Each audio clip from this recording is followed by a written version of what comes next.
All right, guys, welcome to another episode of Foreign and Domestic. I appreciate each and every one of you guys showing up.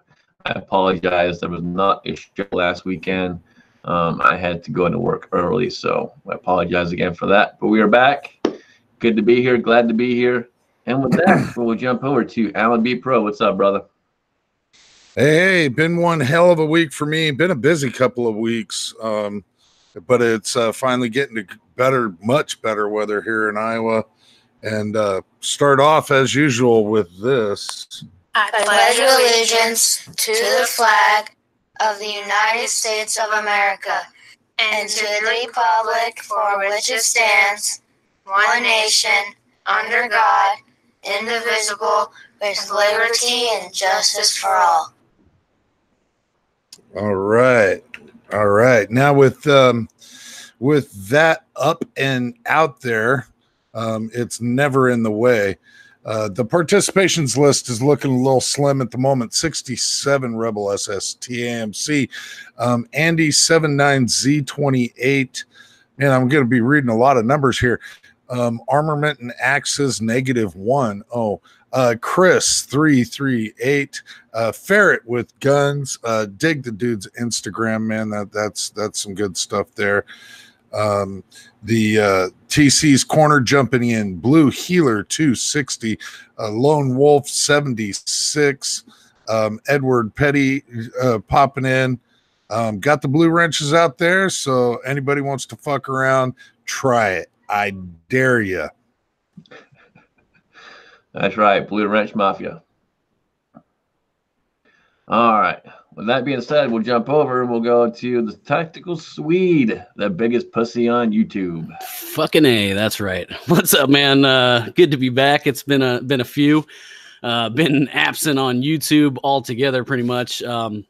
But it was a great week for me. Good, lots of good news going on with me. I did actually get out and shoot with my dad. My dad was up in PA this last, not this weekend, but the weekend before. Got to go up and shoot with him. Unfortunately, the weather kind of sucked, so I didn't get a video on it. It would have been cool to do a video there, but no dice on that. But then earlier this week, found out the good news that we got a house, man. We put an offer in on a house and they accepted. Got inspections going on tomorrow. So like borrowing any landmines with the bank and all that stuff, we should have a house here by the end of the summer, looking like July 29th close right now. And then we'll get moving in there and we'll show you guys the new place and everything, but that's going to take up a lot of my time. So unfortunately, I'm going to be absent a bit longer. I did want to say a big thank you, though. Earlier this week, also, I 2,000 subscribers, man. So a big thank you to each and every one of you guys that's part of my little YouTube family here.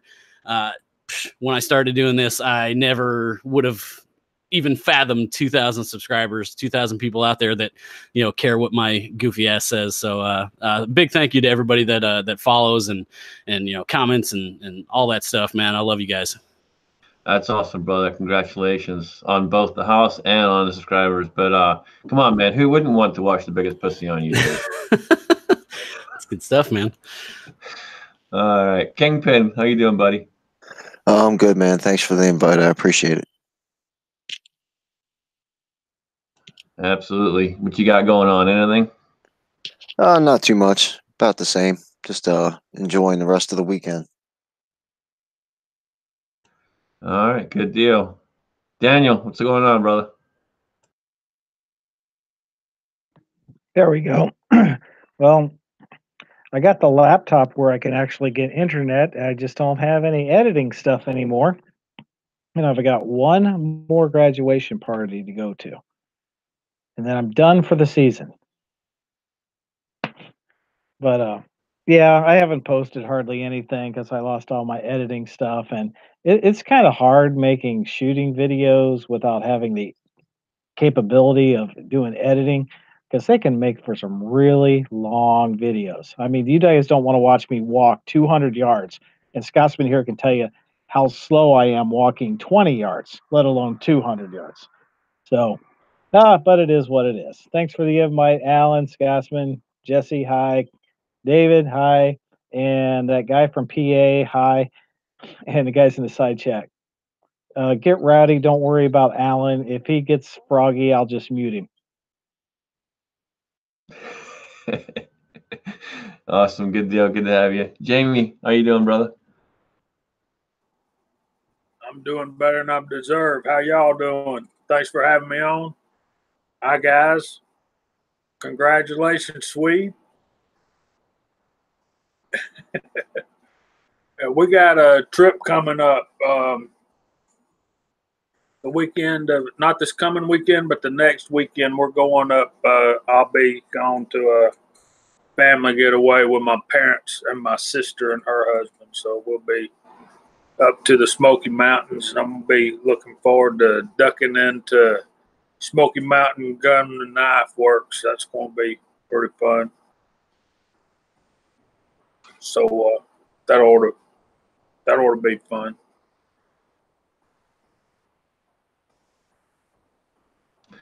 Awesome. Good deal. So, other than the house, what's best been going on with you there? Swede. What's up, man? Sorry, I had like some other echo than the going on. house, what else has been going on with you? Not much, man. It's been taking up like all my time between looking at houses and, you know, putting in offers and getting beat out by people with like either stupid money or just like don't care, like people like waiving inspections, like here, whatever, we'll take the house. It doesn't matter. Like I'm not gonna go that route. Like there's too many ways to hide crap with houses that, you know, if you waive an inspection, you know, you're gonna end up in a lot of trouble down the road. So people wanting to be stupid with money and, you know, all that stuff. So we missed out on a few that we really liked because, you know, just, you know, dealing with that kind of crap and shady realtors and whatnot. But looks like we got this one. Like I said, barring any landmines, we should be good. This one looks like a winner, man. That reloading room. Oh yeah, man. Top fucking notch. Nice place for reloading in there. Top notch.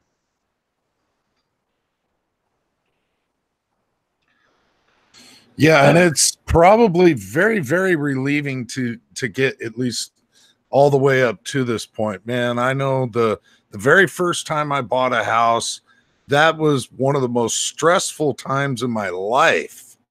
I was carrying less stress when my first kid was getting ready to be born than when I bought my first house. So buying houses, that's a ball of stress. Yeah, and I mean, if it was just me, it'd be bad enough, but you know, me and my wife, so like to find something that we both like is difficult. And then once we find something we both like and we put in an offer, and then we, you know, you try not to get excited until you hear back, but you know, it's inevitable. You're going to get excited. Like, oh, we could do this, we could do that. And then they come back and like, oh yeah, you got beat out. And it's like, shit. And then, you know, start the whole process all over again. So yeah, it's definitely been stressful. I've been saying if I never have to buy a house again in the rest of my life, it'll be too soon. But yeah, fingers crossed. Hopefully this one works out. It's really good. So Tactical Swede, you actually found a house you and your wife 100% agree on and love? I wouldn't say 100% agree on, but we agree enough to where we were comfortable putting an offer in. So you bought a duplex? No. No, it's a good house. You know, there's some areas that we need to work on down the road, but there's nothing that needs to be done right now to it to make it, you know, to make it livable. So it's a good deal.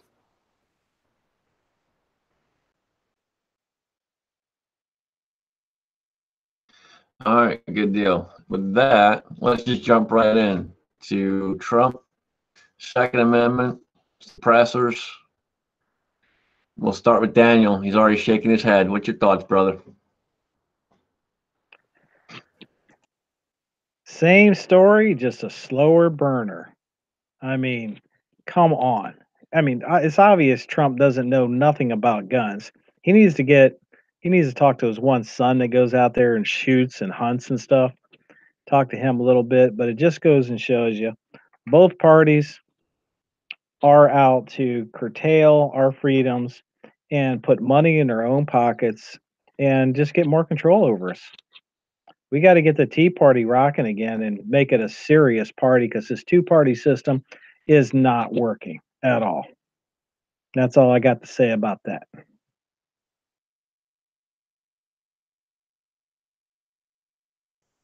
All right. Jamie, what's your thoughts?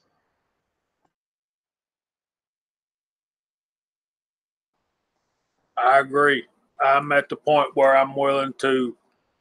I've always said voting for a libertarian or a third party candidate would be a wasted vote, but I'm getting to the point now where I'm looking at it as an investment into the future, because we can't keep on with Republicans that are getting more and more liberal. They're moving to the middle of the road.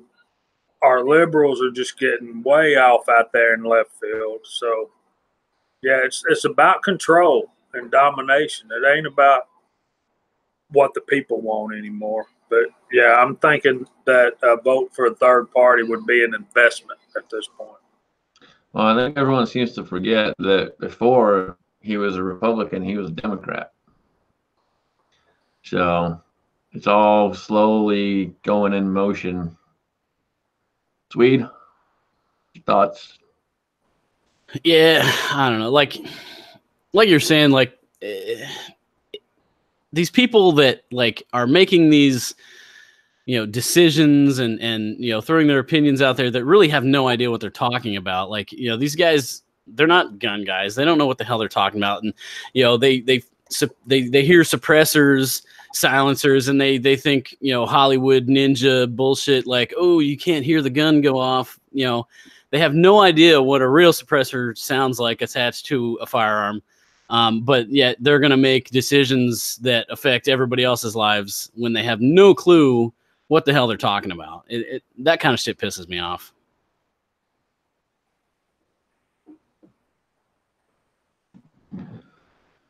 All right, Kingpin.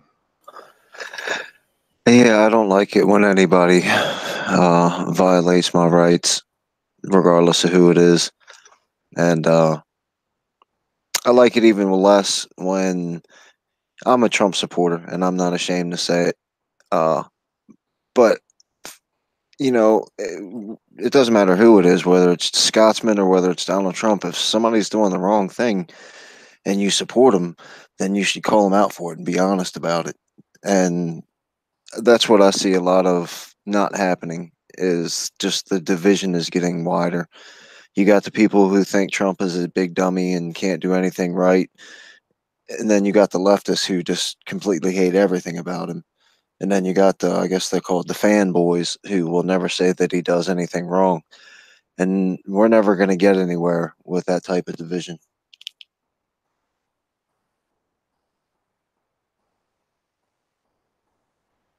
Yep, absolutely. And Edwards out there, he says Trump's still better than Hillary. That's true. But we'll see. I mean, he said at the beginning that he was going to be fighting for the two-way, but so far I haven't seen any of that. Everything's been against. Well, I kind of want to start off with what the fuck? What the fuck comes out of this dude's fucking mouth? He just like spits it out, and it's like, think, motherfucker. I mean, these are a major chunk of your fucking voting base that you're just saying, fuck off. What the fuck is wrong with the man? He honestly has put in more anti-gun bills than Obama. This is absolutely fucking absurd. Guns and Gadgets did a great video where he put together everything that has rolled out of fucking Trump's mouth. Don't get me wrong. I'm a fucking Trump supporter in a lot of fucking ways, but he's really fucking with us over the Second Amendment. He started off as, I'm going to end the war that has been on your Second Amendment. And now look what the fuck he's doing. What the fuck?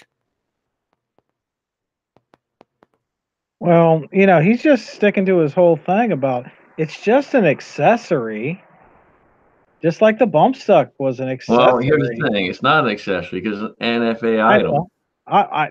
Well, yeah, but So how's if you have it to do a shouldn't be. It if should you have not to do a be. background check, it's not an accessory. They had the Hearing Protection Act all set up until that Las Vegas shooting happened, and then they got snuffed out. Just one thing right after another. Yeah. Well, that's still sitting on the books. It's just not going anywhere.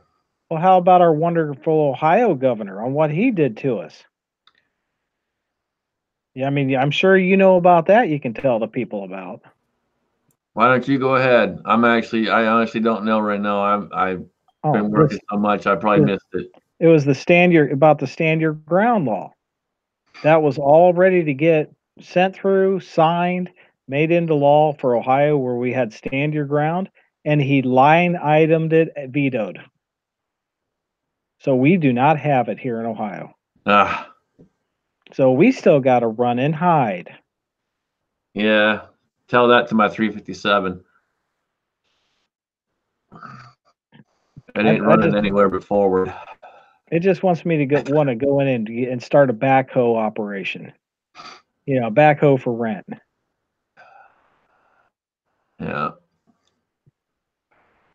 I definitely agree with Insight. He's out there in the side chat. He's having issues trying to get in, but he made a really good comment about the younger generation and making sure that we're teaching them and training them properly so they understand what it is and make sure they are well regulated.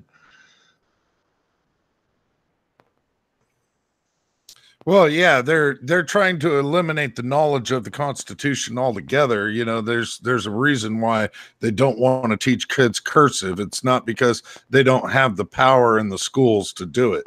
That's not what it's about. It's absolutely stupid.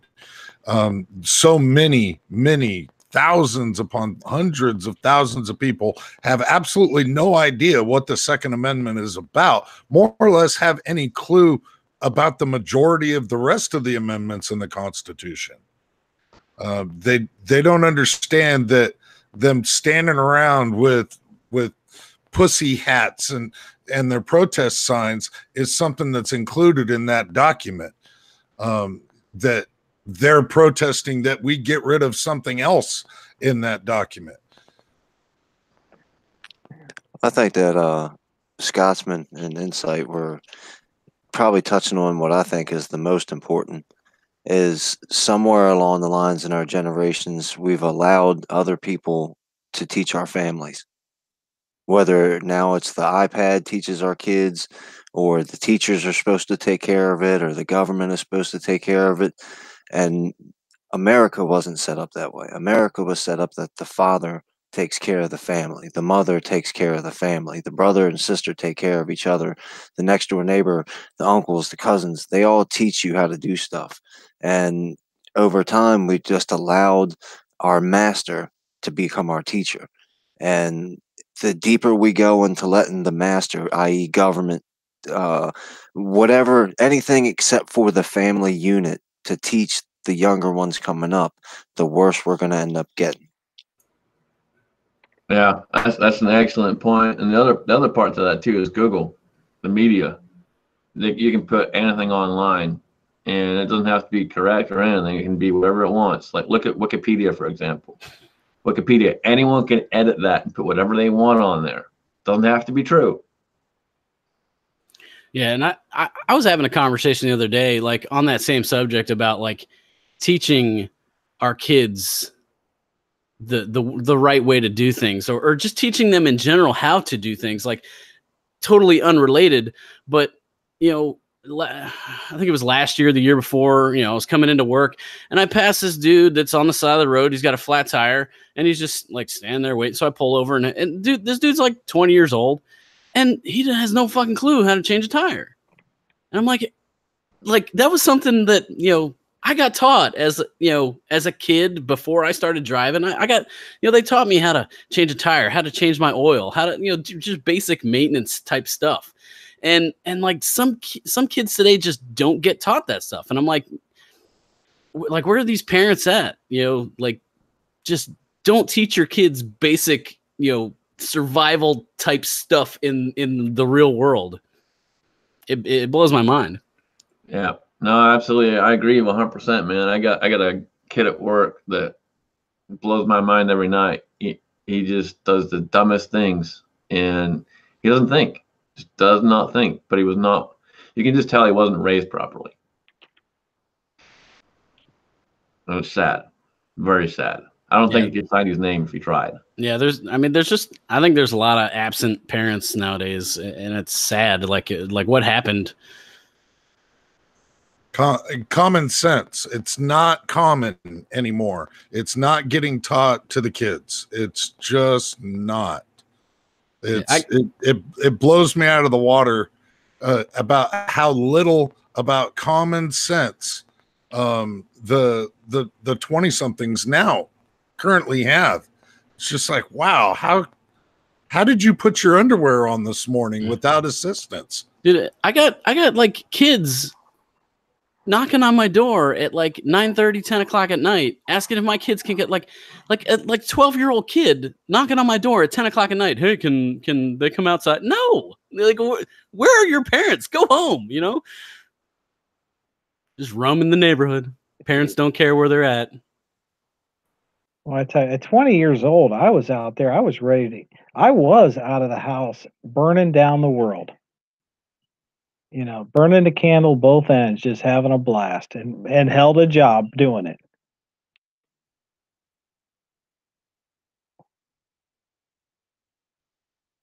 I guess now 30 is the new 18. That's probably true. It's sad, but it's true. Well, yeah, if you can kick him out at 30. I mean, the kid that, and he's a kid to me. This guy is 27 years old. I literally, when I first met him, I thought he was 18 because he does not act 27 years old. I'm pretty sure he still lives with his parents. It is ridiculous. He has no sense of anything. Thursday night, for example, that our boss comes in and we go to break at 4:30 in the morning, and I walk in by and I see her talking to him, and she's looking down, and I'm like, what the hell is she looking down for? So I look down and see what she's looking at. Well, his steel-toed boots are literally falling apart, and he thought it was okay to still work with him. Yeah. Common sense just does not exist. Let me tell you about the other side of that coin. I think I've told y'all about my intern that I had this school year. Was 18 years old, graduated at the top of his class at Armurchie High School, got accepted to St. John's University. He's going to be a physics. He's majoring in physics. He's going to be a nuclear physicist when he graduates from college. So there's exceptions, but yeah, I pretty much agree that I don't know if we've failed our kids or if our kids have failed their kids or are in the process of failing them, but we gotta right the ship somehow, guys. Well, it doesn't help when the school system's got your kids for 8 hours a day and they're teaching them garbage and not what is really important. When was the last time they actually taught the Constitution in schools? And I mean, that used to be standard in social studies. Now social studies is the 5 pillars and sensitivity. Do you remember, Daniel, we had to stand up in front of the class and recite the preamble to the Constitution in front of the whole class? Did y'all have to do that? I did. We might have, but when I was in high school, it was the 80s. I was in high school in the 70s. Yeah, so. Are you gentlemen speaking about the 1880s, 1870s? Yeah. I was just going to say we're like 1870, right? Hey, Scotsman, remember the salute you sent me last week? Back at you, buddy. And one for Alan. I think that there's definitely been a dropping of the ball by John Q. Public. But to go along with that, there's also been a very well coordinated attack by the government, by the media. We talked about it before. They attacked Daddy. The first one they went after was the man of the house. And when they successfully remove the man from the house, all the other dice or chips are going to fall. So not only have people, not everybody, like Jamie just said, there's a bunch of parents out there that raise some good kids. I mean, there's some young kids out there right now. CloverTac had them on his show all the time. And, you see him in these videos of like y'all's kids and stuff that are just really great kids. A bunch of people dropped the ball. And then on top of that, there was a coordinated attack against the family. Mm-hmm. And when you do teach your kids the right thing and stuff, well, they still have them 8 hours a day, 5 days a week. And if they're in sports, they got them there also. And they just keep on hammering their socially structured values and not the core values that America was founded on. Why is it? It's like when I first came here to the States, I actually visited a school, and they were still saying the Pledge of Allegiance. It wasn't probably about a year later, and they stopped all of that. When I was in the Navy, why was it when I had to go to certain countries across the pond and buy some certain golf, I had to go through this week-long class on their culture so I could be a good ambassador of the United States and not offend them and just be sensitive the way their culture is in their country. I couldn't have the flag. I couldn't have my favorite reading material there. And I had to learn that it was not correct to shake with the left hand because I guess they don't have toilet paper there. I mean, but they come over here and they force their cultures on me. So it's ridiculous. And but it's only insensitive when you don't respect their culture. It's not insensitive when they don't respect yours. So you got the double standard there. Absolutely. Who's that guy? We have a new guest with us, Old Soldier. What's up, buddy?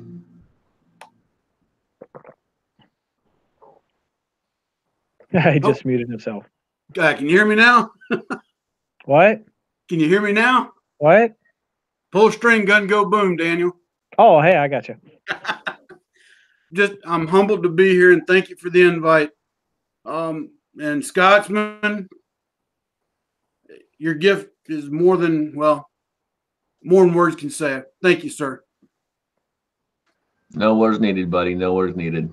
Just enjoy it. And Jamie, next time I'm your way, we'll have to link up in Calhoun and hit the crystal. That'll be great, brother. Just let me know. Will do. Will do. No. Notice what we're talking about. I just finished school, and I was in school with this generation of a lot of these kids this age. They are struggling with life skills, period. Just being able to hold a conversation for more than 2 or 3 minutes without looking at their phone. It's crazy.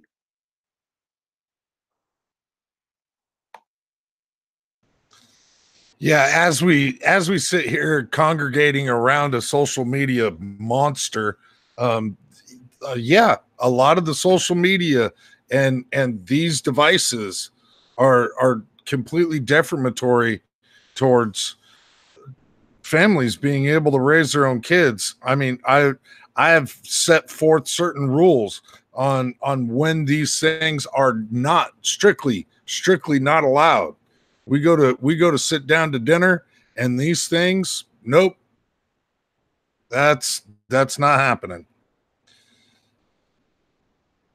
Yeah, it's pretty sad. Like my wife's younger than me. She's like 12 years younger than me. So she's got a friend that like literally like has anxiety attacks when she can't get on her phone. Like she came to visit for my wife's graduation. Actually, I don't know if I've been on since that, but my wife graduated nursing school, so that was another positive thing that happened recently. But she had this friend come up for her graduation, and we were out to dinner, and her phone died, and she was like literally having an anxiety attack because she couldn't check her phone. Like what the hell?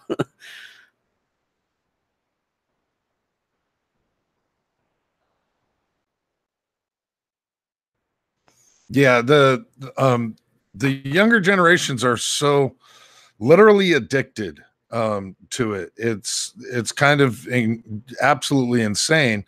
And the anxiety that you speak of, you know, we didn't have that kind of anxiety unless like the schoolyard bully was taking our lunch money.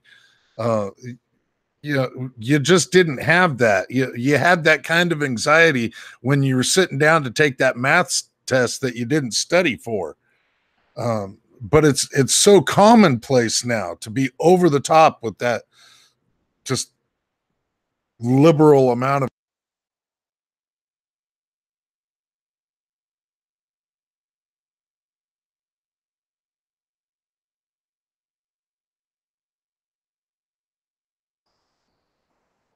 I think you froze up there a little bit, Alan. Now he got muted. Who muted him? I think Daniel was being Daniel.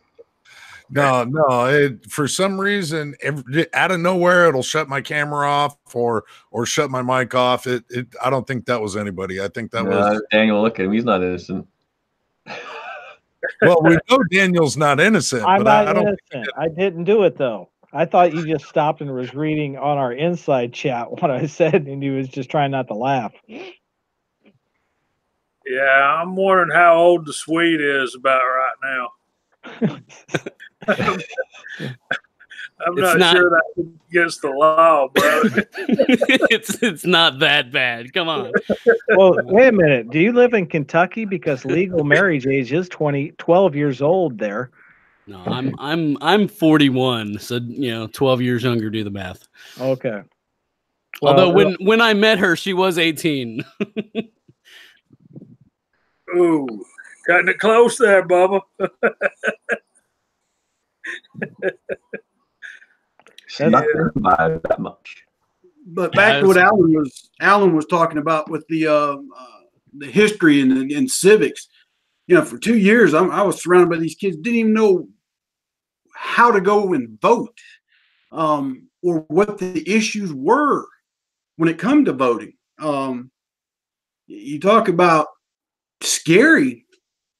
That's the future, and they couldn't make up their mind about if they wanted to vote for this issue, or that issue based on this candidate or that candidate. It's kind of scary. It's very scary. Like I was, teaching these kids that, came in and, they're working on multi-million-dollar aircraft, but like just basic life stuff, have no concept of just everyday stuff. I just don't get how they get to that point in their lives and don't have just basic life skills. Part of it's the destruction of the basic family unit. So many kids now come from split homes, and I'm not using it as an excuse, but that seems to be the common thing with a lot of the ones I dealt with, you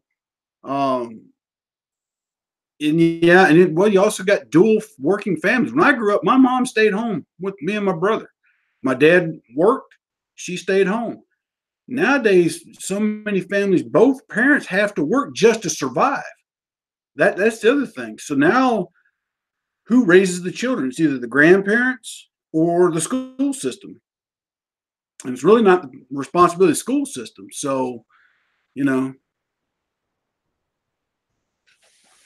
Well, and that dynamic changed a couple of generations ago. And me growing up, I was what was called a latchkey kid.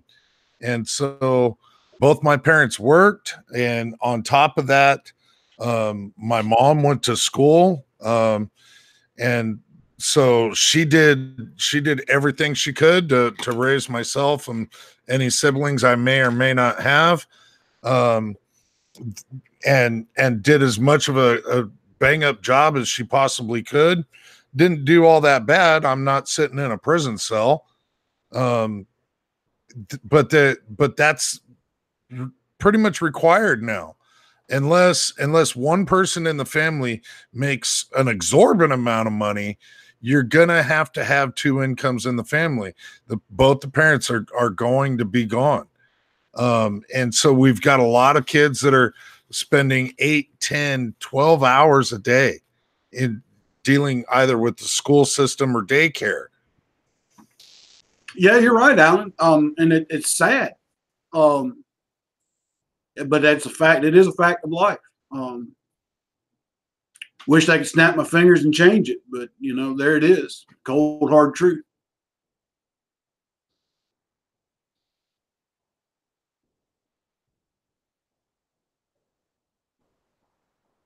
Idaho out there's got some pretty good points. He said first thing he said I agreed with is there's a lack of butt whoopings on kids nowadays. And then he said bring bully back, let kids fight, establish a pecking order. Not everybody gets a trophy. And yeah, we've over-coddled some of these kids. And that's an understatement. Absolutely, bring back the beatings. It put a lot of us in line. It did. I'm not sure what they got in the 1700s. But what we got the cane, and the cane sucked. Bamboo cane going across your ass. Yeah, that stung. No, we had to go pick our own switch off the tree, and that was like mental torture. Done that a time or two. Yeah. Works though. Works. I turned out all right. The worst thing I ever had was when Mama said, "Wait till your daddy gets home." I feared that more than I did her whooping me. And my mama didn't hesitate. It was a switch, a shoe, one or two occasions, a frying pan. But when she said, "Wait till your daddy got home," you didn't want to wait for daddy. No. No, please beat me now. Beat me now. When she said that, we were taking rights away as parents, and in the ability to discipline our children as we saw fit. I don't endorse beating your freaking kids, but there's lessons that have to be learned one way or another.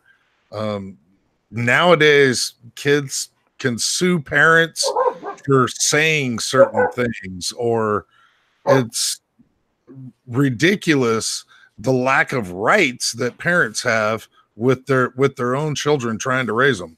Yeah, I mean, I agree that I think there's a line between discipline and abuse that you don't cross, but ain't nothing wrong with whooping your kid's ass when some things deserve an ass whooping. And, that's what you get. Yeah, I mean, it's just like if you see someone smack their child in the store, people freak out over that. No, you know what? They misbehave. Let them get a whooping. They earned it. Oh, I was in a store, a couple years back, and his dad gave his kid a swat, and okay, I don't know, I must have been looking silly or something. He looks at me and goes, "What?" I said, "Well, I think he needs at least 2 more." He just grinned, and the kid just got a look of fear on his face. But that old adage. I mean, it's the Bible. Spare the rod, spoil the child. If you love your kid, you're going to discipline your kid. Because if you don't discipline your kid, that correction officer won't have a problem sparing the rod. They're going to end up in jail sometime. Well, how many 40, 50, I guess Generation X people out there right now grew up talking about, when I have my kids, I'm going to raise them different than my parents. I'm going to do different. I'm going to give them better. And I understand the point behind that. You always want the next generation to have better than the prior. But I think what happened, and I've noticed it a lot in people that I know, even in my own family, it became, instead of a goal to do better, it became an in spite. Because, my dad spanked me, so I'm not going to spank my kids. Well, now, why is your kid in jail at 15? You weren't in jail at 15, but your kid is. And I think a lot of that is the generation that is raising kids now wanted a better life for their kids, but forgot how good of a life they actually had it. You know, sometimes I agree with Alan. You know, sometimes you got to spank your kid. You don't need to beat your kid up. No parent needs to be fighting their child, but sometimes you got to go across their backside. Society's gotten rid of discipline, whether it's by the parent, by the paddle at the school, and things like that. So what you have now is you end up with kids in high school, and yes, now they're kids. Before it was young adults, but they get in high school, don't know how to deal with rejection or conflict resolution, whether it is by argument, walking away, or having to get down and have a fight. That's why you see all these school shootings right now. The video games, well, hey, that's how I'm going to end up. That's how I'm going to solve this conflict. Well, I mean, and not just that, just the not knowing how to deal with not things not going your way, like not getting, you're back when I was in school, like sports, you had to try out. And if you weren't good enough, oh, well, get better and come back again and try next year. Like nowadays, like everybody gets to play, everybody gets the trophy. Like you don't learn how to lose anymore. Like you don't learn rejection. You don't learn how to lose and take that and become better and try again. That has gotten lost somewhere. So like, these kids get out of school and then they go out into the real world and they don't know how to deal with it when their boss is like, getting in their shit because they're not doing their job. Yeah, that, and if they don't get what they want, they have a hissy fit. Yeah, it's ridiculous. Some of these kids I can't even deal with. It's just ridiculous what they do. Yeah, I like in the military, like I've had kids like break down in tears because and not even yelling at them. I'm just like telling them like, look, you screwed up and you gotta, there's consequences to it. And like, they would just break down crying. Like what the hell is going on here? Well, sadly, we've got a generation that have, I guess you'd say, have been oversensitized to some things, desensitized on others. Now, in my case, my parents were above average age when they had me. My mama was 38, and my dad was 47. Both of them were products of the Depression era. My dad's last formal education ended at the 8th grade. They knew the value of hard work, but they also wanted better for me and my brothers, and they worked for that.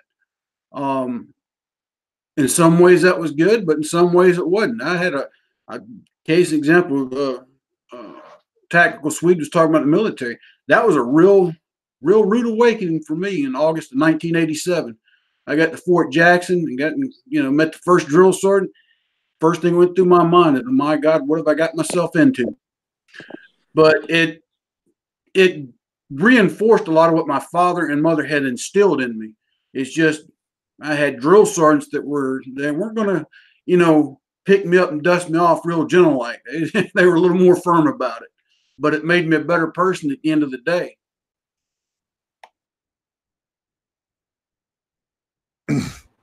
HRM Weapons Machinist has a comment out there that says, you should at least try to kick dad's ass when appropriate.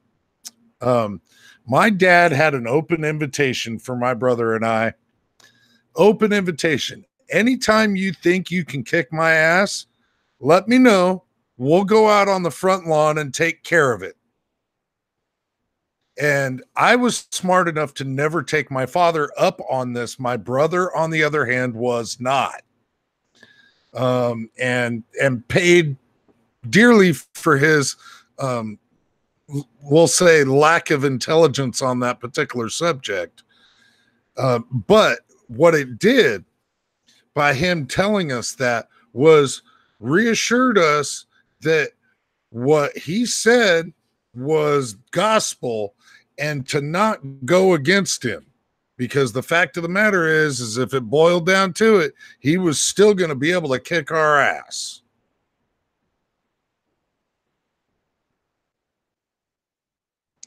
With that, I'd like to welcome one Mr. Kyle Lusk. Hey guys, I didn't even realize I had a link. I've been chiming in all through on the side chat.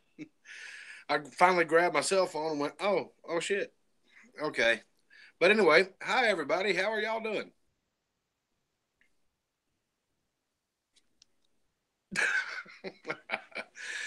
Yeah, there came a time when my dad said, if you feel froggy, jump. And I jumped, and it didn't end well for either one of us.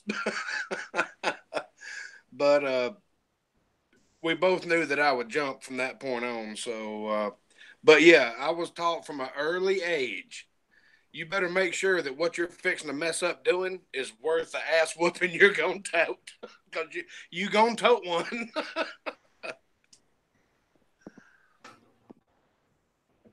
Yeah, we were all too scared of our daddy to even do that. The man jumped into D-Day and into Holland during World War II. He'd been shot at by better men, so we were too afraid to even challenge him to anything. He said something, you better do it, because if he had to tell you to do something twice, you were probably going to get a belt across your backside. And so we learned to respect our daddy real quick. Mr. Soldier, this is our first time seeing each other on live stream, I do believe. Yes, sir. It's nice to meet you. Apparently your father and my father are one generation apart. You were in Desert Storm 91-ish? Yeah. Okay. I saw combat in 01. Yeah, 2000 to 02. Not in the sandbox. They sent my ass somewhere else. But my grandfather was the same way. I remember him being 75 years old and looking at me and going, if you talk to your dad, I was 16. You talk to your dad that way one more time, I'm going to shove my boot up your ass. And I was scared to death that old bastard do it. And that generation, they said they were going to do something. There was no change in their mind. They if my dad took his belt off, it didn't go back on until it struck somebody's behind. I guess the scaredest when he come up out of a barber chair one time and grabbed the strop off the side of the barber chair. Oh shit! Me and my brother found out real quick. You don't misbehave in the barber shop when daddy's getting his hair cut. Oh Lord! So, ain't it great? Or at church, or at the grocery store. Oh, Jamie, talk about the grocery store. I'll tell this one real quick, and I'll be quiet. When we moved to Chattanooga, I'd been saving my allowance and had enough for this toy I wanted to go buy. And I begged Daddy to take me. Got home from work, didn't want to, but he did anyway. He hadn't parked his van no more, put it in park. I jumped out the door, headed to the door. I slammed that door wide open, went straight back to the back to get what I wanted. But I didn't see this elderly lady coming up to the door. Needless to say, my daddy found me, grabbed me by the scruff of the neck, made me go apologize to the lady for not holding the door, and I went home empty-handed. And got a butt whipping when I got home, too. That was the other thing. He taught us manners. My dad always taught us that you shook a man's hand, you looked him square in the eye, gave him a firm handshake, and it was yes, sir, no, sir, yes, ma'am, and no, ma'am. You don't even see that hardly anymore. Well, nowadays that's getting to where that's even illegal for like officers to assume your gender in some states by calling you ma'am or sir. That's the ridiculousness that we're dealing with on that. Which I'm sorry if you assumed my mother's gender and didn't call her ma'am, I'd be more afraid of her than I would my father. Mothers, on the other hand, can be a lot more vicious. We'll say nobody can misconstrue your mother's gender because she has to be female to produce offspring. Just saying. You can apply all this bullshit that you want to. You're either male or you're female. You giving birth or not.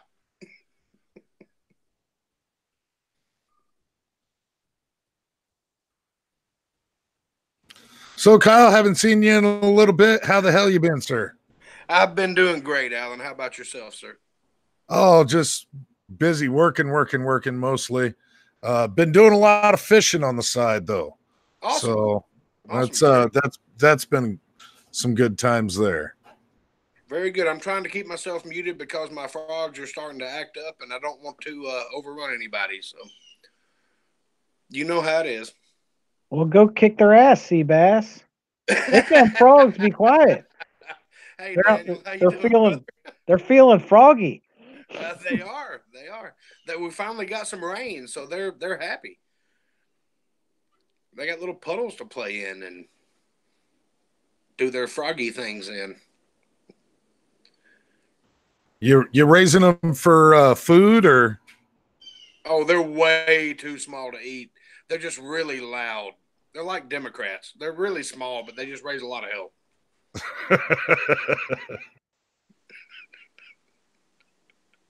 All right, I'm going to shut up for a little bit now.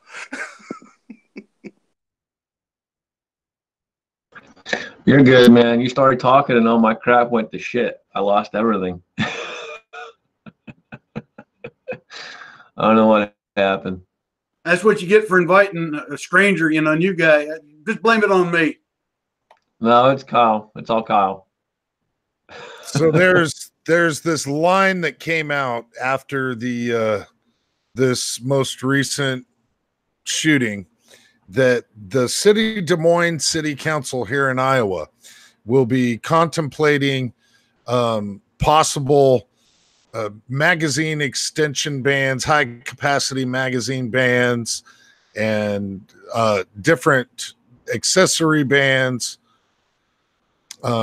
So Iowa being one of the major pro 2A states, the major capital is now possibly going to be looking at getting into some of these ridiculous laws and possibly into some of the red flag bullshit.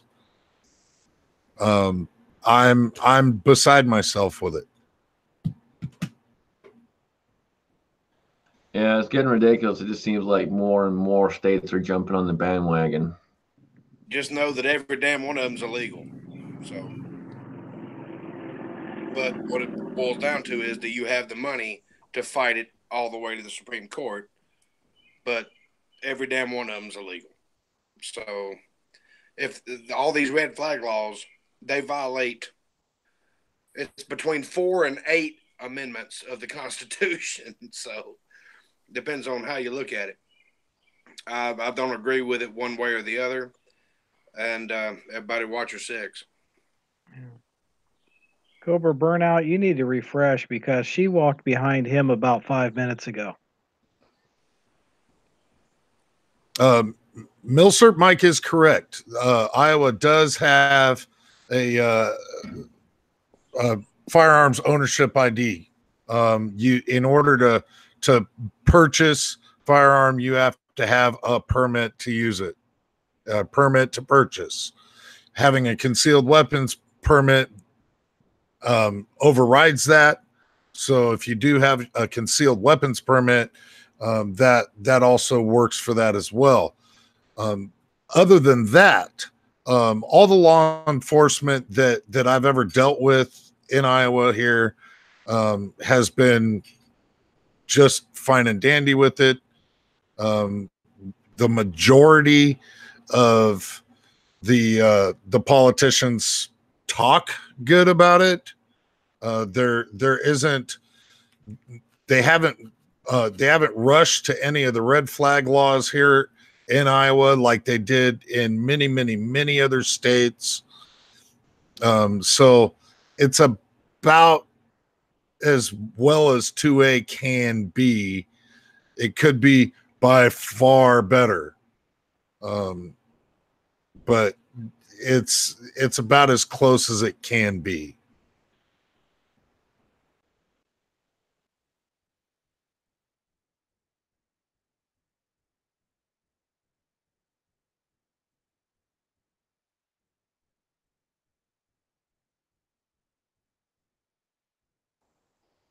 You know, Kyle and I live down here in Georgia, and we like to think that we're pretty free as far as gun ownership and stuff like that's concerned. But man, I'm telling you, the way these liberals are taking over Atlanta, we got to be concerned. That's for sure. And I'm with Kyle. I don't have that kind of money to take anything to the Supreme Court. But that's the only thing that's going to be able to defeat it. I mean, these local jurisdictions can do whatever they want to do, and the only way you're going to beat it is to take them to court and keep going up. Yeah, and it's happening everywhere. Like I said, everyone's jumping on the bandwagon. I know Tennessee, Nashville's getting pretty bad. Like you said, Atlanta, they're jumping on the bandwagon. It's getting pretty bad out there. Our governor here, as Daniel said earlier, he was all pro 2A for the longest time, and now that he's the governor, now he's suddenly changing his ways. It's just sad. I think every state has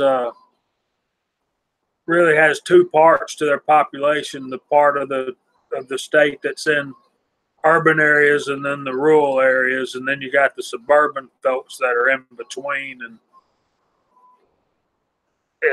let's face it, there's not enough people out in the rural areas to outvote the guys in the urban areas. So what it's going to take is educating those people in the urban areas, like somebody said on the side chat earlier today.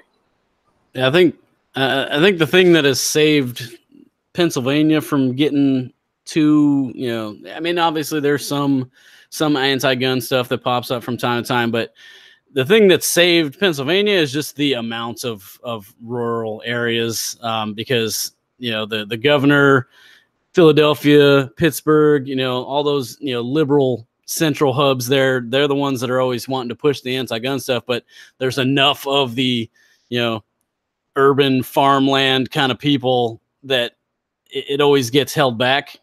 But it's starting to get scary. So the governor we got right now is not very gun friendly at all, and he's trying to push that stuff, but so far we've been able to hold it back.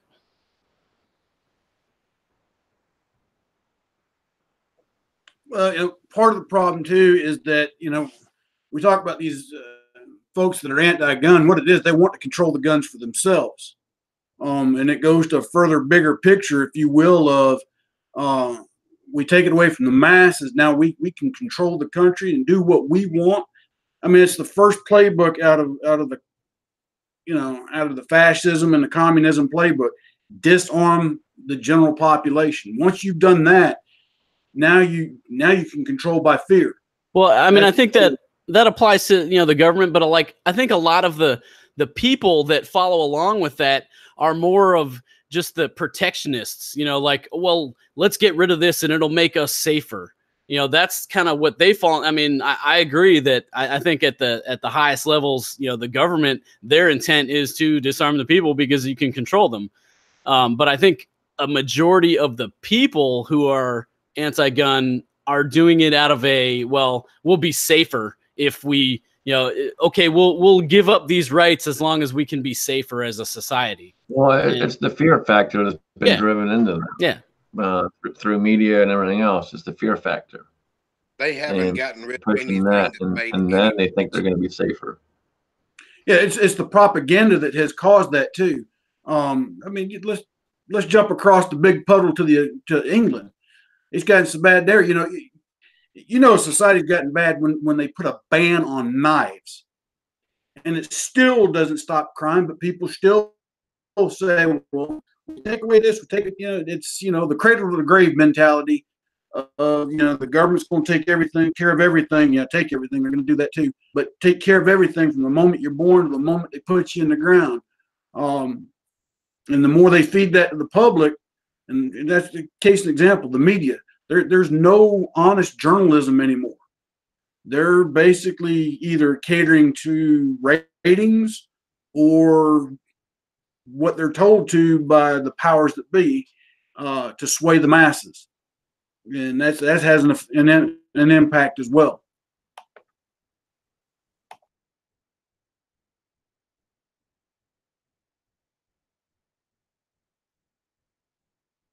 Now, first they go after the guns, next they go after the knives. But I tell you what, in prison, prisoners, they can't have guns, they don't have knives, but they can still make a shim. Okay? So evil people are just going to do evil. Yeah, and perfect example was, what was it, last week, Australia? You know, you had a shooting. Well, but Australia is always what the anti-gun crowd touts as like the gold standard. Like, well, Australia banned all their guns, and look, look at what happened with them. Well, they just had a shooting where I think it was like 4 or 5 people died, and however many more people were injured. But gun laws, evil people are going to find ways to do evil things, and you can't stop it. Well, let's make methamphetamines illegal. That way, there won't be any meth in our country. Yep.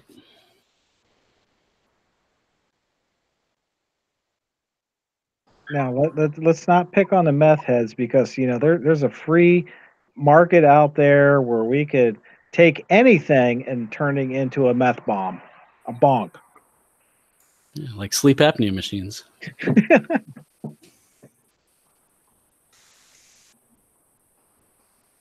Yeah, absolutely. I mean, people we're always up in our uproar over the second, and it's because we understand that that's what defends everything else.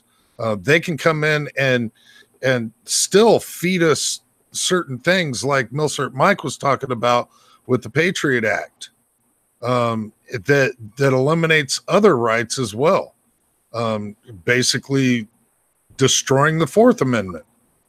But because of what it's supposed to be held up to, is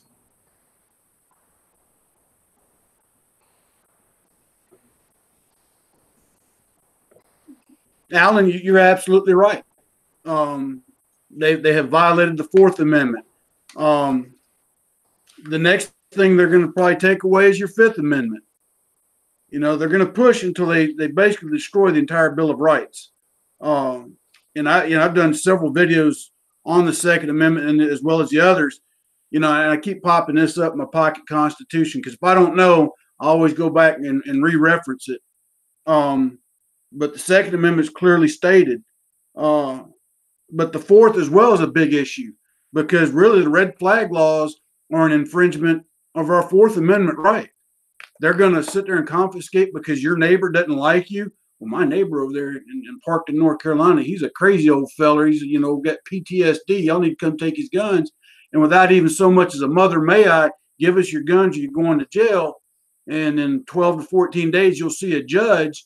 And then that judge can either extend it, throw it out, and then the person that makes the call can be anonymous. So now you can't even see your accuser in court.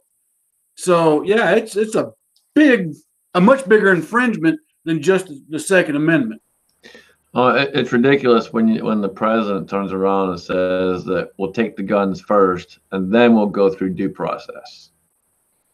That's crazy talk right there. That is absolute insanity. And Not the way those it red works. flags law ain't going to do anything but get a lot of good people dead. Absolutely. How about this? Why don't we take away everybody's right and their privilege to drive because we think they're going to drive drunk? Let's just start doing that. How about we take away your right to go to school because we think you're going to fail all your classes? So we'll cut it off right there. And okay, you're just going to go sweep hallways for a living. That's where we're headed with the way the boat's sailing right now. I'm saying that these red flag laws, they violate between 4 to 8 amendments, depending on how you look at it and how you read it. And I don't agree with a damn bit of it. And I know if it gets passed in Georgia, my ex-wife's going to throw me under the bus, and I feel sorry for you, but I'm not going down without a fight. Just not doing it. Because that's giving in. I'm not doing it. I was never taught to give in. I didn't jump out of 1,500 damn airplanes to give in because my ex-wife said, he's crazy. Go to hell.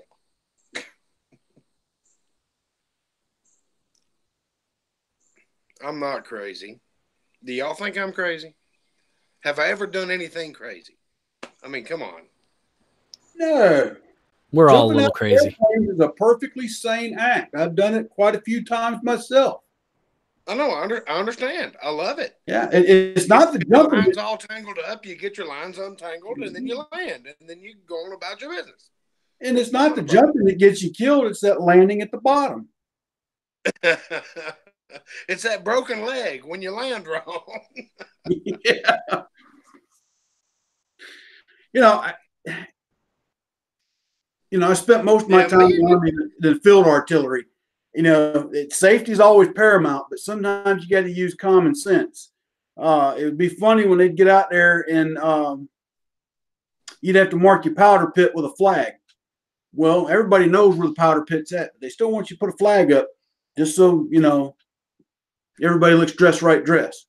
That's for the dumbass bastard like me that like 12 steps, take a left. I don't walk into it. Me and you need to spend a lot more time together, sir. I look forward to it. Shoot me an email. thoughtsofanoldsoldier@gmail.com. That one or rantsofanoldsoldier@gmail.com. Okay, I can do that, sir. And anybody else wants to shoot me an email?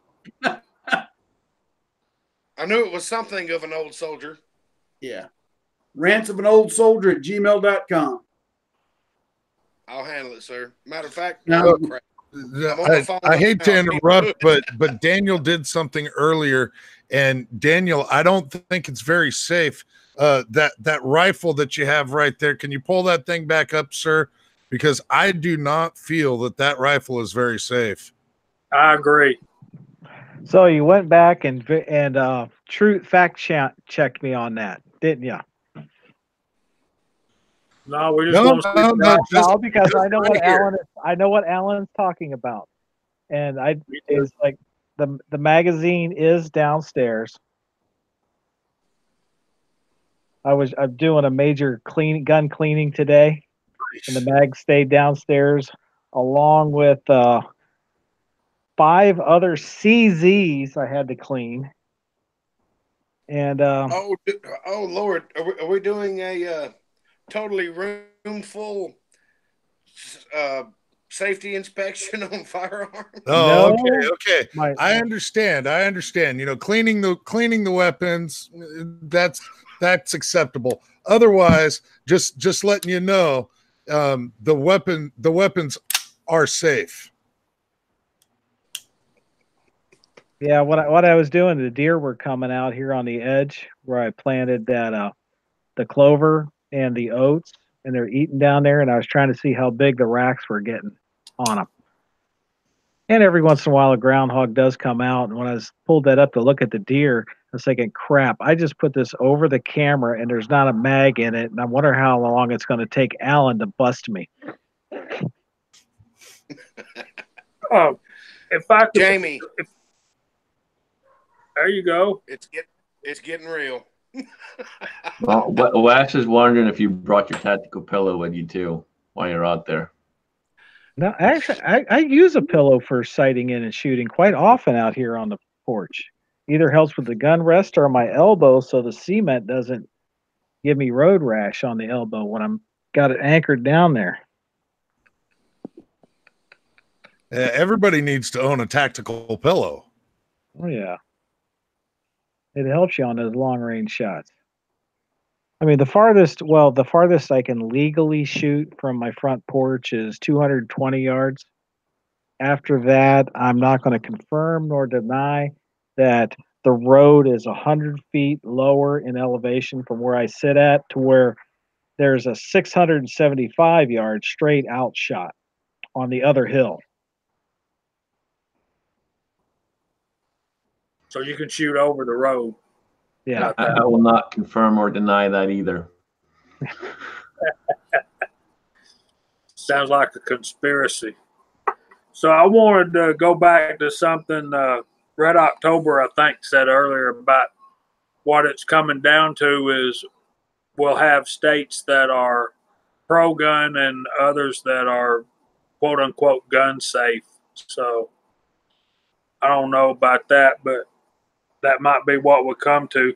Anything that keeps us from getting into a civil war with shots being fired, I'm open for discussion, but I'm not willing to compromise my gun rights. So it's getting kind of freaky. These days we're What you're in. getting at is if you're going to have gun-free states and then gun states, what are the gun-free states going to use to prevent the gun states from taking over their states?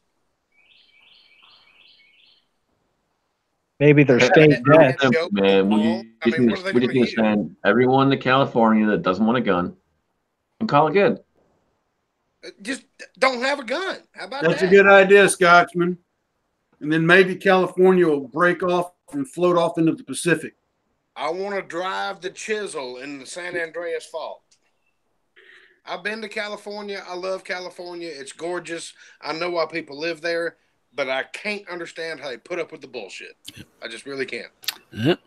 I'm like I said, I'm in a similar situation. That's why I can't wait to get the hell out of here and back across the river to PA. I got an idea that might end all this stuff. How about we mind our own business? Yeah. Don't like guns? Don't get one. Right. And leave me alone. Leave me the hell alone. Yeah. I only have There's only one problem there, that the government doesn't know how to mind their own business. The government quit doing their job, Scotsman. Their job was supposed to run the country, provide for the general welfare, defense, but now they don't do any of that. They can't even get a budget. There's no welfare for anyone at all. Well, I mean, unless you're a freeloader, yeah, then you get welfare. Yeah, or an undocumented alien.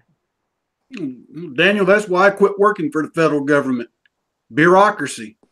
You know, it's impossible to get anything done. The people that get things done, you know, they do it by hook or crook. It's so bloated, it's just miserable. But yeah, you're absolutely right. They have stopped protecting our borders. They have stopped providing for the general welfare of the nation. And sadly, you've got a group of individuals up there that claim to be adults but act worse than a bunch of kindergartners. It's called Congress. You know, Red October's out there, and he makes a good point too. You know, when he sees gun crimes against law-abiding citizens, new common sense gun laws don't help victims. Well, here's the thing: common sense. When has the government ever had common sense? And this is crazy. If the founding fathers wanted common sense gun laws in there, they would have put them in there. Oh wait, they did. It's called the Second Amendment. Oh God. Whew. So I have a topic that may or may not piss off any of the LGBT community viewing at large or whatnot, with the whole Gay Pride Month and all the parades and everything going on. There is a gentleman, I believe in Kentucky, that wants to set up a heterosexual Pride Month.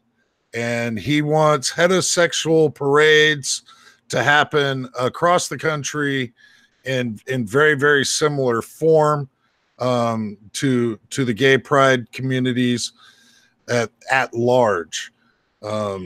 So I don't know how well this would be accepted. You know, typically if you make voice about being heterosexual, that tells an LGBT person typically that you're homophobic, and that's not the case.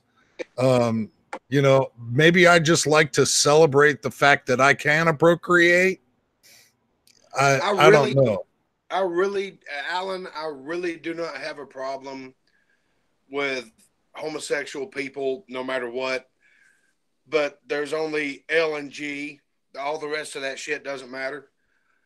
I don't have a problem with homosexual people, period. My straight pride march is my drive to work every day. I'm not asking for a month. I'm not asking for a flag. I'm not asking for this. I'm not marching for this. I'm not doing any of that shit. I'm just going to work. Okay? Leave me alone. Yeah, like I never. I'm not in your life. Leave me alone. Yeah, I never understood the logic behind, like, me being proud of X means that I'm anti-Y. Like, how the hell does that equate? You know, just because I'm proud of something that I am doesn't mean I hate what you are. Like, exactly. It's gotten to that point where if you don't agree with somebody, then you're just a bigot, or you're this or that, or whatever label people want to throw on you. You can't disagree with people anymore, and you can't be proud of something you are if it's not, you know, the minority, whatever. You know, it's frustrating as hell. I don't I don't get it. Well, all I can say is people that know me know that I'm not anti any damn thing. I'm anti all this other made up bullshit, but do whatever you want to do. I mean, I don't care, you know. Yeah, I've said forever. As happy as you can, because you have that right. I'm very pro freedom. Like, live your life however the hell you want to live it, as long as you're not infringing on somebody else's rights. Do whatever the hell makes you happy, and mind your own damn business. Well, Tactical Swede, you just hit the nail on the head. Let's just talk First Amendment for just a real quick second. My First Amendment rights ends when they infringe upon yours. And that's the problem we have now with adversaries who don't believe what we do. They feel that they can speak their piece, but the moment we speak ours, we've got to step over, talk over, whatever the case may be. Case in example, if anybody watches any of my videos, and Jamie can attest to this, at the majority of the end of my videos, I throw out an invitation to accept Christ. But I'm not going to sit here and browbeat you and tell you that's what you need to do. I'm just going to give you an invitation. You either choose to accept it or you don't. And whatever choice you make, I'm fine with that. My job as a Christian is to share the message. If you don't want it, that's fine. And we can move on. The problem people run into nowadays, the moment you start saying that, well, you're this, that, or the other, instead of just, hey, I don't, okay, that's fine. And likewise, even Christians are bad about, if you don't do this, you're going to go straight to the fires of hell. And sometimes they scare off more people than they could have actually given the message to. A lot of times it's all about the delivery. It's very odd that you mentioned that. My drill instructor in the Army was all about, you're going to pay for your mistakes, and that's all I'm going to ask you to pay for. And, oh, crap, where was I going with this? Okay, I'm muting myself now. Thank you. Okay, let me say this to old soldiers, like my pastor says, I'd rather love you into heaven than scare you out of hell, but I'll do whatever it takes to get you there. Now, valid point, Jamie. As far as what our government goes, everyone should play by the same rule book and have the same standard, and nobody should have more rights than anybody else. That covers all aspects: race, religion, and color. Period. Can't argue with that, brother. Can't argue with it. And yeah, let me, Swede, move that microphone over just a little bit. We want to see this this facial hair going on. Check it out, Scotsman. Yeah, he's doing good, man. He's doing good. Yeah, you're doing good. We're proud of you, Swede. Yeah, I don't know how much longer I can fight off the wife, though. She keeps bugging me to trim it.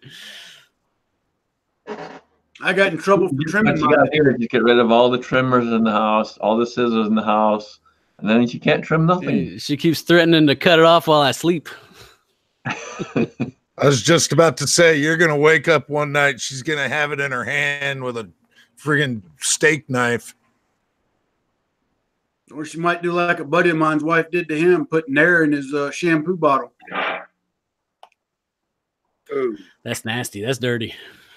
Yeah, that's dirty pool right there. But yeah, when I was a teenager still living at home, I had pretty long hair. And Daniel remembers those times. But yeah, my mom would threaten to cut my hair while I was asleep. She'd say, "You got to go to sleep sometime." I'm like, okay. And So do you have a black and white photo of that you can show? it's too grainy. You wouldn't be able to see it. The plates have dissipated by now.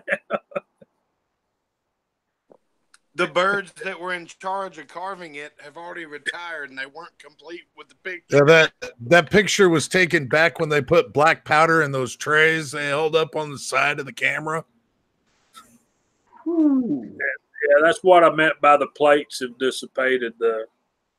They used metal plates back then. Daniel, are you going to let them get away with this, brother? Come on, man. I was just going to tell him, see, that's what's wrong with kids today. You just can't get them to stand still for 10 minutes so those plates can get the picture. Yep. That's why the best pictures of outlaws were after they were corpses. So true.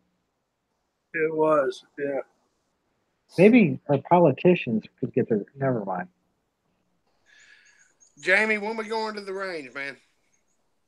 Tell me about that rifle you were holding up a while ago. Oh, that was just a pellet gun. I just thought I'd fit in with the crowd. Didn't want to have a gun check without a gun check. Y'all need to come to North. That's my Gammo Squirrel Assassinator. Y'all need to drive down here to North Carolina where I'm at. I've got a 100-yard range in the backyard. Don't even have to pay to use it. Well, I'm pretty sure I know about where you're at. Jamie, what you got? I'm up for it, man. We've been working on this. I'm gonna have to run. I got my phone's blowing up and everything else. I got to answer some work phone calls and stuff like that, so I'm gonna have to go. I'll still be on the iPad over here. Sorry, I wasn't on the side chat because I'm here. Can't be there and here at the same time. But yeah, my drill instructor told me you're a grown ass man. You can do whatever the hell you want to. Just be ready to pay for it. Okay. Jamie, get in touch with me. Guys, I got to run. It's been a blast. Scotsman, I appreciate the invite. Thank you very much. And here come the frogs, so it's perfect timing. Good night, pal. Bye, guys. Take it easy, brother.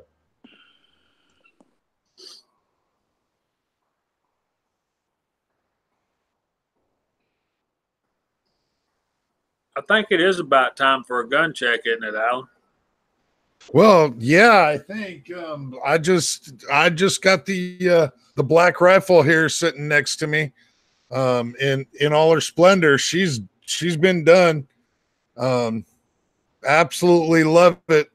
Beautiful, beautiful shooter. So with that, Daniel, what do you got next to you? Okay, well, I fixed that issue that we had earlier.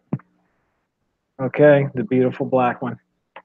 And there you go. And you see, this one's got a real bullet.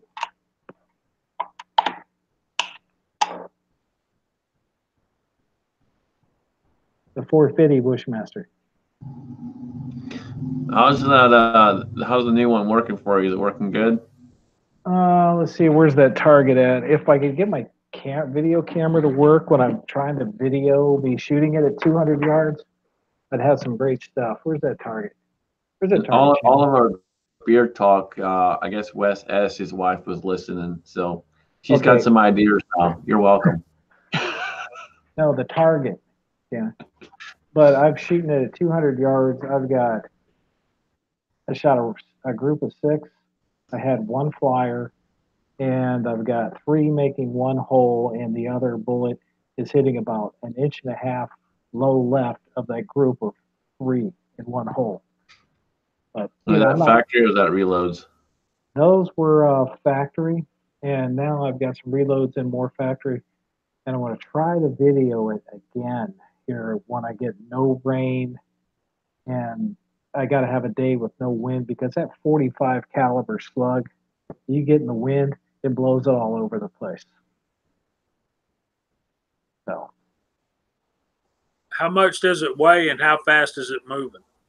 oh, the bullet, 250 grain bullet, and it is going between, the chrono that I've been getting off of them is 2,246 to 2,266 feet per second. And that gun don't weigh hardly anything, so you definitely got to be shooting it off a lead sled. That's painful to think about, brother. But that's what's the weight on the gun? It's an AR-15. It don't weigh crap. Well, yeah, but you know, do you have a weight on it? Are you gonna make me jump on a scale and do math? I don't know. Oh, how yeah, much let's see Daniel do math. Oh, jeez. Let me go get a scale.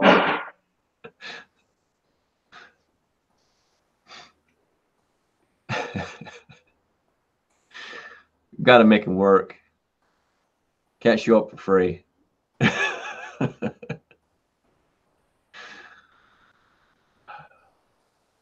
So Jamie, I still got another scale I got to send you. Still got to get that in the mail to you. Michael Sines is going to send me one too, and I think that'll move us up to 5, where we can have a nice big bang coming up. Did you get the one from Modern Mountain Man yet? No, not from Modern Man. I'll check in with Alvin and see what's going on. I know he stays pretty busy too. So we should have 6 altogether. Well, we were in the middle of a gun check, so at the moment, while he is trying to figure out how to do math, so he's probably taking his boots off. Jamie, what do you got next to you? Right now, I have the CZ75 BD because it has a decocker on the side, which is handy for some of us, and it is safe. Very, very nice. Very nice. Tactical Swede. Do you have a firearm, sir? Of course. The only one I have handy right now is, as usual, the old VP9 here. I got some other stuff kind of off in the back that I'm I started like trying to pack up stuff and get rid of stuff with the move coming up. So they're all kind of in a pile over there somewhere, but I have other stuff around, but the VP9 is always next to me. The threaded barrel, is that just for looks, or do you at some point wish to get a suppressor? I've toyed with the idea of suppressors, not just for that, but mainly for like the 300 Blackout pistol I did. I would definitely love to throw a suppressor on there, but it's the whole tax stamp thing that I just can't get behind. Maybe someday we'll get lucky in, Hearing Protection Act and all that bullshit. I'm not crossing my fingers, but we'll see somewhere down the line, maybe. Excellent. Old Soldier, how about you? Do you have a firearm near you, sir? Yes, sir. Taurus G2 Millennium.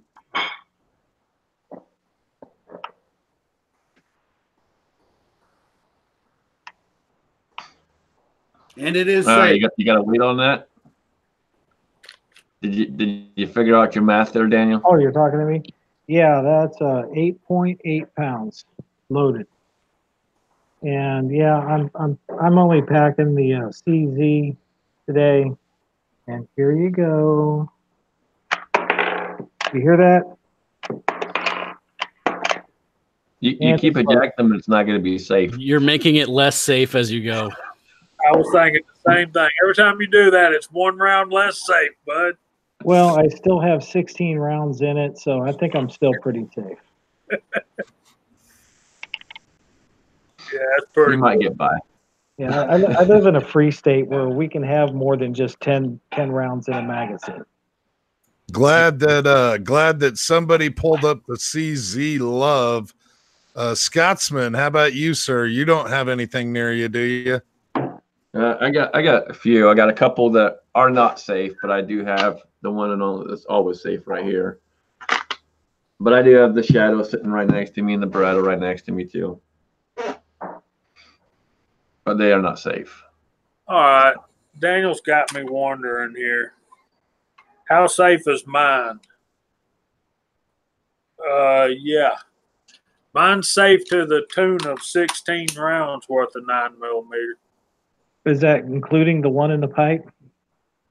No, that would make 17. There you go. It's not safe enough. Need to get you one of those extended magazines. Yeah. Oh, this is just a standard magazine. I know, but I'm saying he needs to get an extended. We'll get you a 21 rounder. Get a Glockazine. Wait, who cuts? This is a family channel. Yeah, you're in the wrong channel for that. You can't say that on this channel. Okay, while we're talking about guns, I got a quick question for you, Scotsman. I looked at held in my hand yesterday a Smith & Wesson model 19-3. And it is that a stainless or is that a nickel plated? It'll be nickel plated. It was shiny. Yeah, that'll be nickel. What is Swede doing to us here? I don't know why he's holding a brick up to his camera. Yeah, he's holding door stuff. What they have price point on it?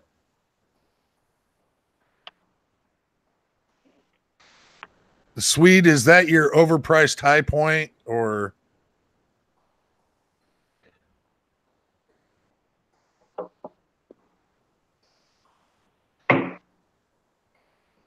I just like messing with Scotsman. You notice I'm pulling them out of cases though. They're not actually like out in, They're not out in the open where people come to your house could see them or anything. Yeah, I don't want to be embarrassed like that.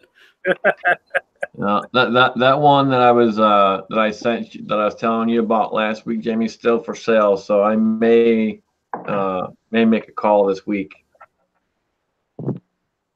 Okay. I'll The keep you posted. 586 or the other one?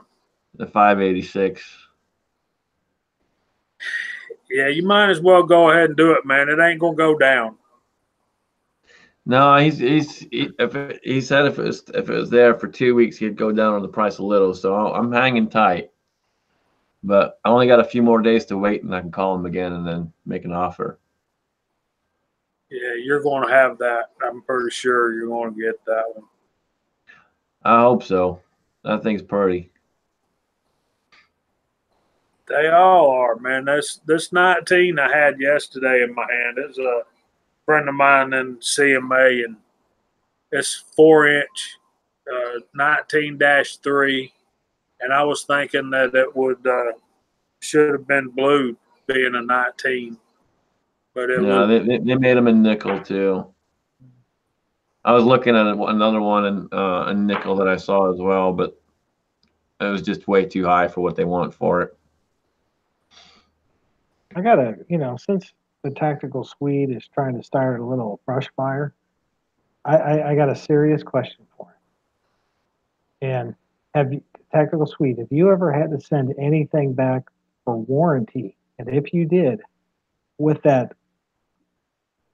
brick that will remain unnamed, how long did it take them to resolve the warranty and get you back your brick? I have never had an issue with my brick or any other brick I've owned in the past. I don't know. Like Scotsman will say he's seen them before. In my experience with the ones I've owned, I've never had issues with them. So I can't comment on their warranty process and how long it takes because I've never had to do it. Well, unfortunately, to my own stupidity, I had to send my favorite CZ back to CZ USA, and I just got an email Saturday when I checked my emails that my most beloved CZ is going to be here Tuesday. Problem totally resolved. I'll try to have to do a little unboxing with it because I don't think everything matches anymore.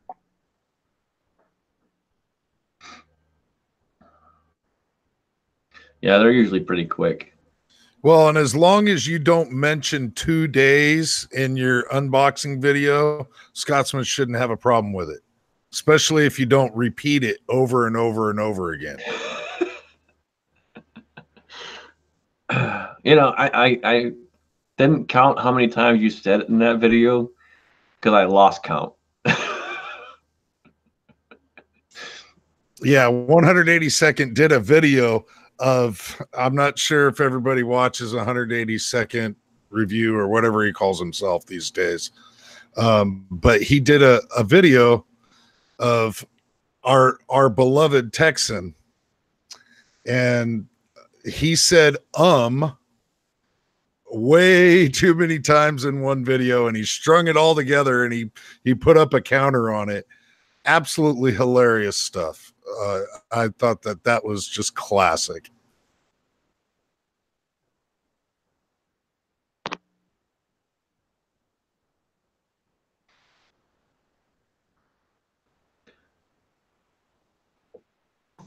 Like I said, when all else fails, hack them to death. Nothing wrong with a good hacking.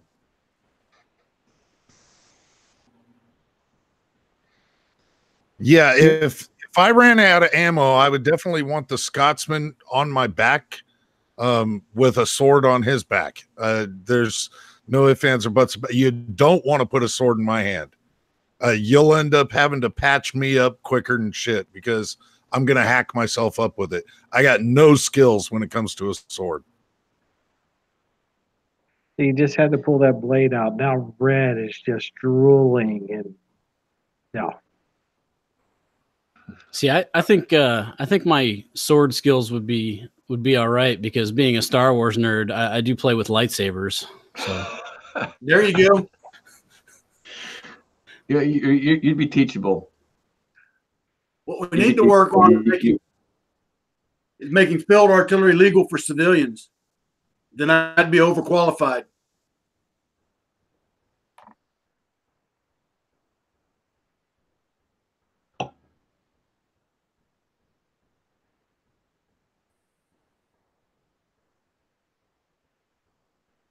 Stop it, getting all quiet in here.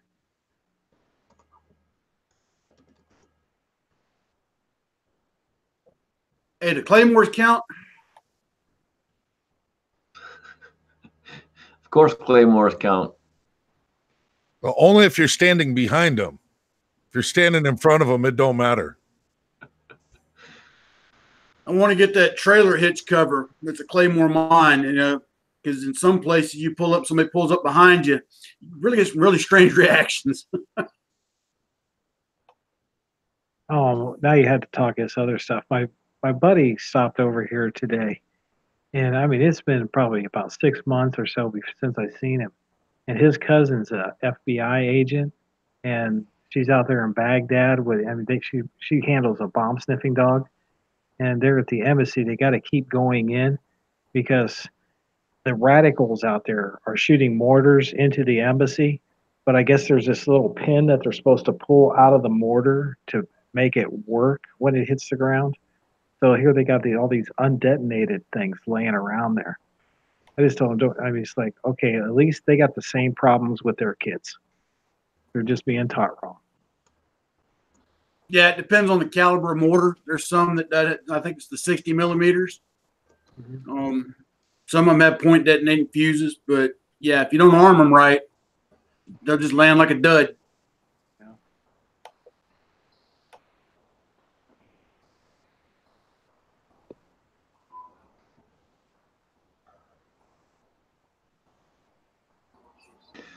So, any future purchases for anyone coming up in the future, right? In the near future? My wife has her eyes on one. She's going to be getting it in a couple weeks. She wants to get the SIG 938. Yeah, okay. She ain't gonna like it. She's gotta go right back to her CZ. I know it, but You're gonna end up selling that SIG and buying another CZ. selling what? You'll end up selling that SIG and buying another CZ. Oh no, that's her. She's the one that's buying it. I like. I'm trying to talk her into buying me Henry 4570 and that Case Harden. Boy, those things are beautiful. Mm-hmm. They are.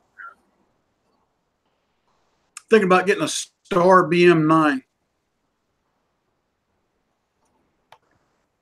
They're pretty good. I haven't seen too many issues over the years with those.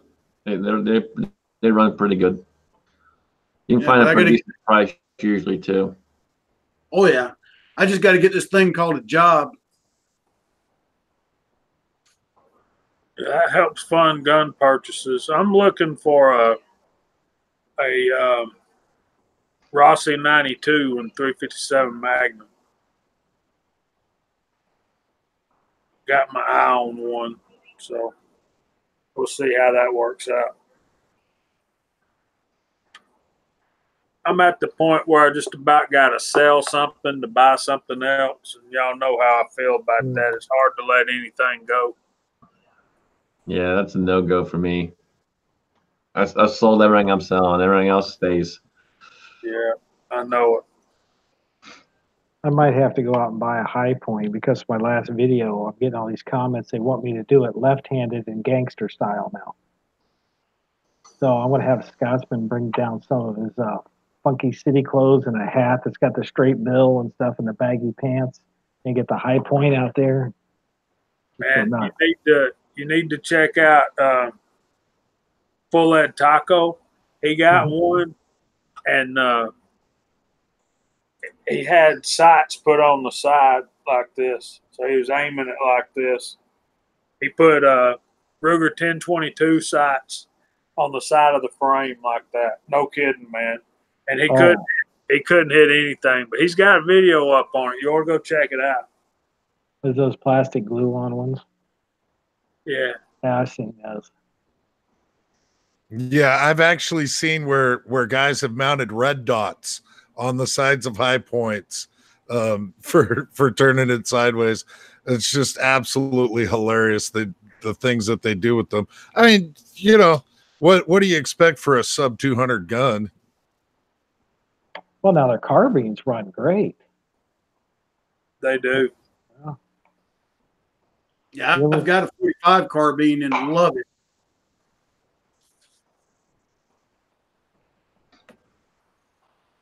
What caliber is yours, soldier? 45. My buddy's got one 45 that he's in my Sunday school class. I like that one pretty well. Another thing that guy had, Scotsman, y'all might be interested in that. Y'all know I like older Milsurp type stuff, but the same guy that had that Smith & Wesson 19 had a numbers matching 98 K98.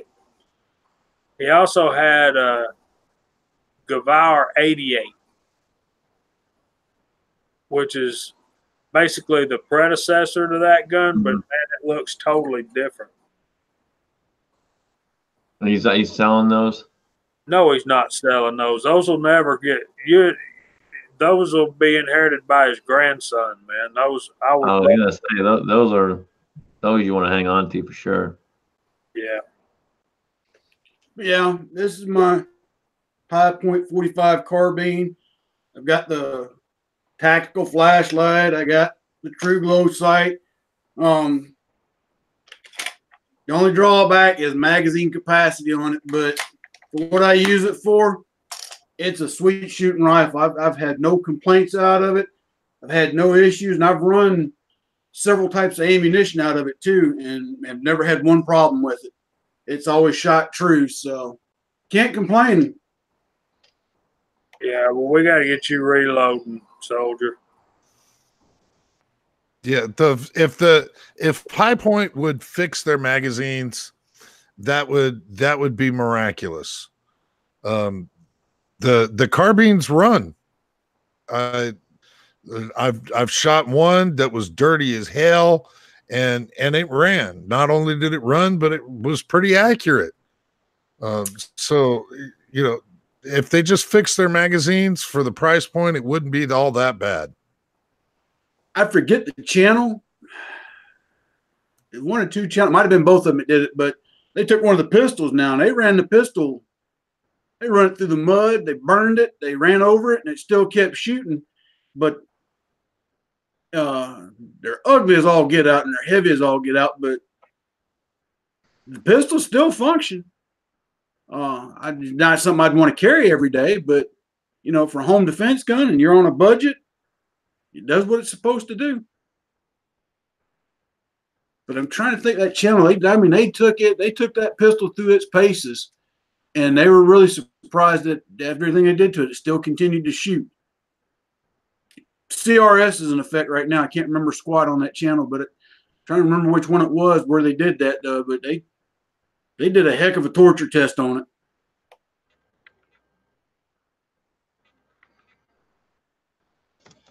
Oh, Milcert Mike out in the side chat has done one on his, and it was 1,000 rounds running through the High Point, and he said that the problems that he had running that particular pistol was the magazines.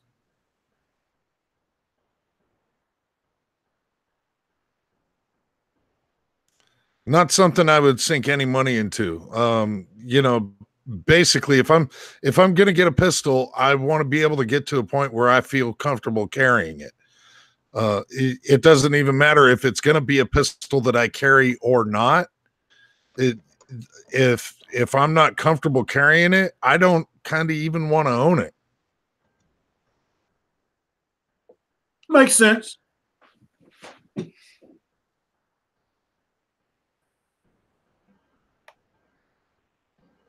So, Daniel, what is the deal with Red October and Daisy Dukes? Is he got a fetish for men and Daisy Dukes or something? I don't know.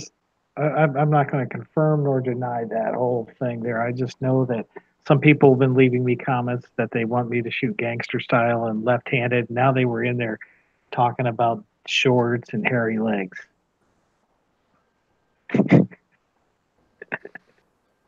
Yeah, there's all kinds of stuff there between Midas and Red. Yeah, that's guys get a room.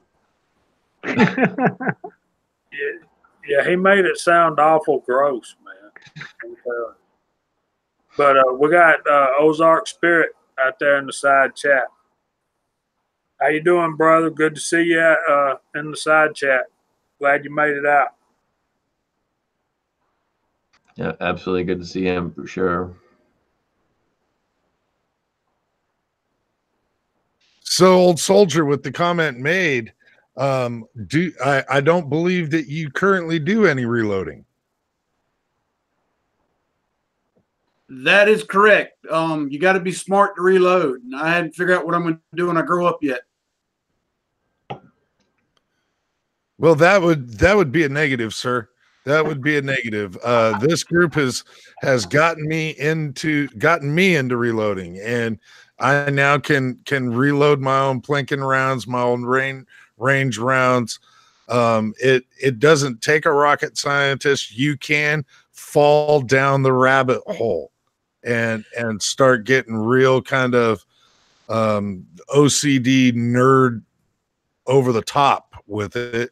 But for the most part, no, just loading range ammo and stuff. It's not too much. Yeah, the son and I, my son's the one that actually, believe it or not, for most of y'all that I've subscribed to, my son is the one that put me on to y'all. And he and I have been talking about getting into reloading.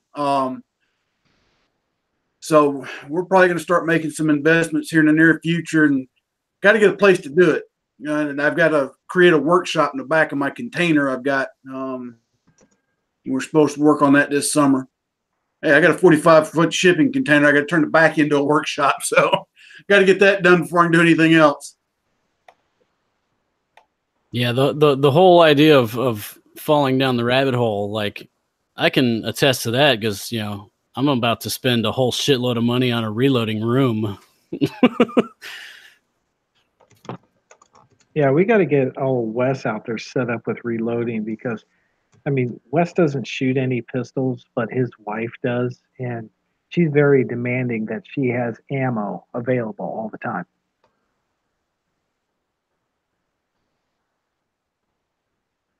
Isn't that right, Wes? Here you go, Wes.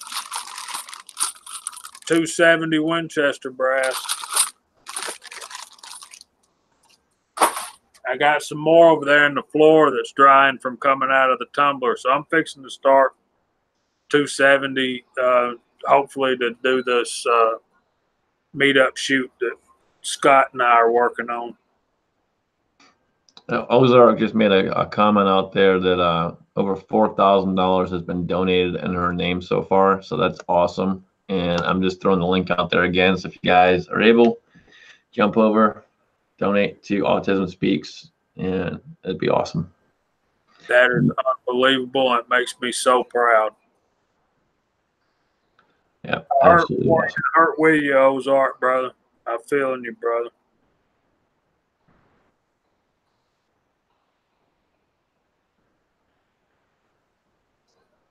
All right, guys, it's about that time. I got to go to work, so we'll start going through the room. We'll start with thoughts of an old soldier. What you got, brother? Gentlemen and any ladies in the audience, I'm just humbled to be here tonight. Scotsman, thank you so very much for the invite. Thank you again for that gift. It means more than you'll ever know. I really appreciate it, and I'm just humbled to be here in the presence of such fine, upstanding men. Appreciate it. Don't ever thank me again. All right. Tactical Swede. And what's up? So as always, man, I appreciate the link. I love hanging out with you guys. I'm trying to figure out. I know you've seen it, but I'm trying to figure out. I think hang on. I want to show you guys my future reloading room here. Can you guys see that now? That's man. Yeah. So that's like the bonus of this new house. That's my new reloading / workshop area. So nice. Definite bonus of the house we're getting. So, but yeah, I figured I'd share that. Scotsman saw it earlier. Wow, we know where your closet's going to be. It's going to I mean, I'd put my bed, well, there's the closet right there. Yeah. You just need to put, yeah. You're gold. Safe in the bed. That's it. So it is the duplex. But yeah, like I said, that's all I got going on right now. That's where all my energy is focused. But hopefully everything turns out well, and I can get doing some more videos soon. Awesome, man. Yeah, I'm looking forward to that for sure. Yeah, once we get in there, man, I'm gonna be hitting you up, getting that press set up. So. Yep. We'll get it all set up, get you rolling. You got some Freedom Seeds coming from Chico. Yeah, I'm sure I got some I can send you. More too. swag coming my way. Sure, we can hook you up. Yeah. All right, guys. All right, Jamie, what you got, brother? Dude, I'm telling you, thanks for inviting me. Thanks for having me and putting up with me, guys. I always enjoy spending time with y'all. It's good to have the Swede with us tonight. And very nice reloading room, dude. I'm jealous. Soldier, calling us upstanding gentlemen. You obviously don't know us very well. So, but I just appreciate you guys spending time with me and allowing me to spend time with you.